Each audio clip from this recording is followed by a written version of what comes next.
ध्यान और मौन में क्या अंतर है? तो एक तो मौन हुआ कि कुछ बोलना नहीं है। तो पहला स्टेप तो वही है कि भई कम से कम चुप रहना तो सीखें, फालतू ना बोलें। लेकिन असली मौन का मतलब तो ये है कि मन भी चुप है। तो जब हम बाहर से नहीं बोलते, जैसे ये 10 दिन के शिविर होते हैं ना विपस्सना, तो वहाँ बोलना नहीं है, बोल नहीं सकते। तो तब पता चलता है कि अंदर ही अंदर तो बोल ही रहे हैं आप हर समय। कई लोगों को पता ही नहीं चलता कि हम अंदर ही अंदर बहुत ज़्यादा बोलते रहते हैं। और कोई-कोई ऐसे भी बोलते हैं कि जी हम तो फालतू सोचते नहीं, बस जो काम है उसको करते हैं, उसमें मगन रहते हैं।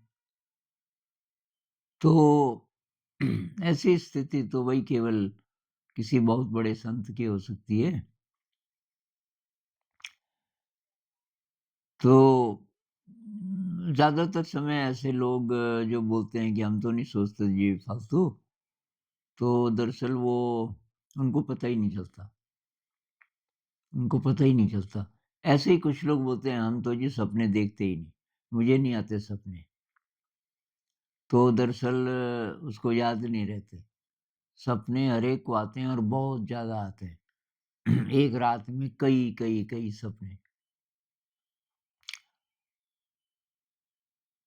तो आम ज़िंदगी में तो मौन के कई रूप हैं ना। अब पति-पत्नी में झगड़ा हो गया, पत्नी बोल ही नहीं रही, तो वो मौन है, एक तरीके से बोल नहीं रही है। मुँह से नहीं बोल रही है, लेकिन एक्सप्रेशन से तो बोल रही है। उसी तरह बहुत बार हम साइन लैंग्वेज में बोलते हैं, इशारे करके बोलते हैं। तो केवल मुँह से शब्द ना आएँ, ये तो मौन नहीं है। तो मौन की एक ही सार्थकता है कि भई हमें ये पता चले कि अंदर से भी मौन कैसे रहना है, मन से भी मौन कैसे रहना है। तो कुछ लोग क्या करते हैं एकांत में चले जाते हैं, कुछ टाइम के लिए वो भी ठीक है। आप एकांत में चले गए, कोई आपको डिस्टर्ब कर नहीं रहा, तो मौन ही है। और जो लोग अकेले रहते हैं, कई स्टूडेंट्स हैं विदेश में, अकेले रहते हैं। तो अकेले रहते हैं, तो क्या मौन रहते हैं? अकेले रहने से जो अंदर का मौन है, उसका कोई संबंध नहीं है, वो तो सीखना पड़ेगा प्रैक्टिस से। तो असली बात है सजगता। असली बात ये नहीं है कि आप ज़्यादा ज़बरदस्ती ना बोलने का अभ्यास करो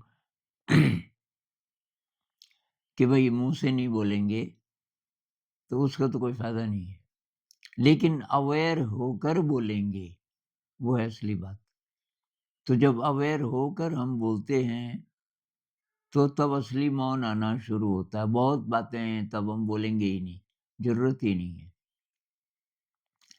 जैसे मेरे साथ क्या होता था कुछ साल पहले तक, मैं हर जगह अपनी सलाह दे देता था या कुछ पूछता था भई ऐसा क्यों है और ऐसा क्यों नहीं है? ये आज किसकी बारी है? अ, मान लीजिए मैं बीच में किचन में गया किसी काम से, मैंने देखा बहुत सारा आटा बचा हुआ है। खाने के बाद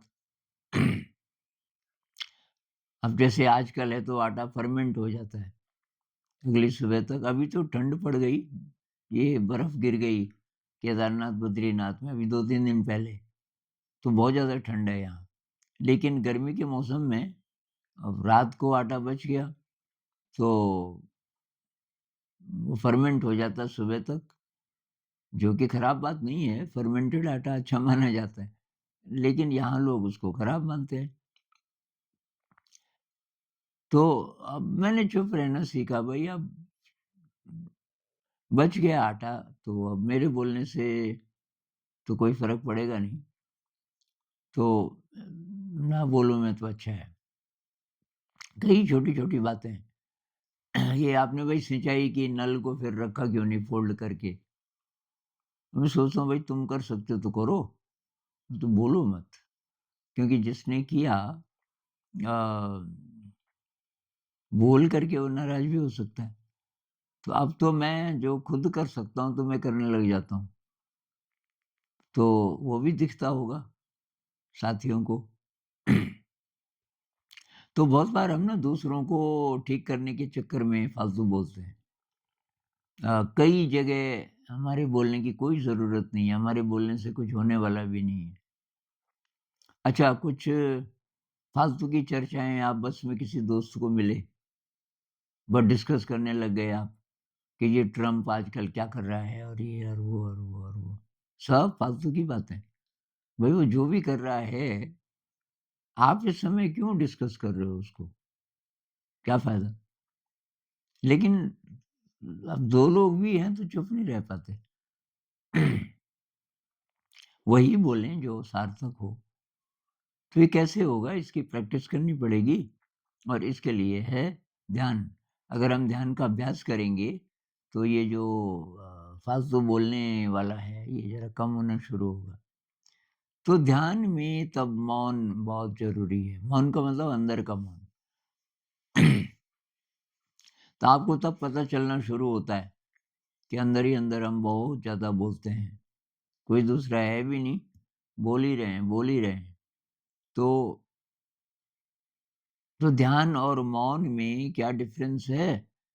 कि भई डिफ़रेंस ये है कि अगर तो अंदर से भी मौन मौन का मतलब हमारा ये है कि हम अंदर से भी मौन हो गए, कोशिश कर रहे हैं, तो वो तो एक तरह का ध्यान ही है। ध्यान में सहायक है बहुत ज़्यादा और वो नहीं है, तब भी मेरे ख़्याल से अगर हम सतर्क होके बोलें, ध्यान का पता नहीं भी है कि भई मैं जो भी बोलूँगा, थोड़ा रुक जाऊँगा 1-2 साँस के लिए, कि ज़रूरी है, ख़ासकर जैसे गुस्सा आ गया।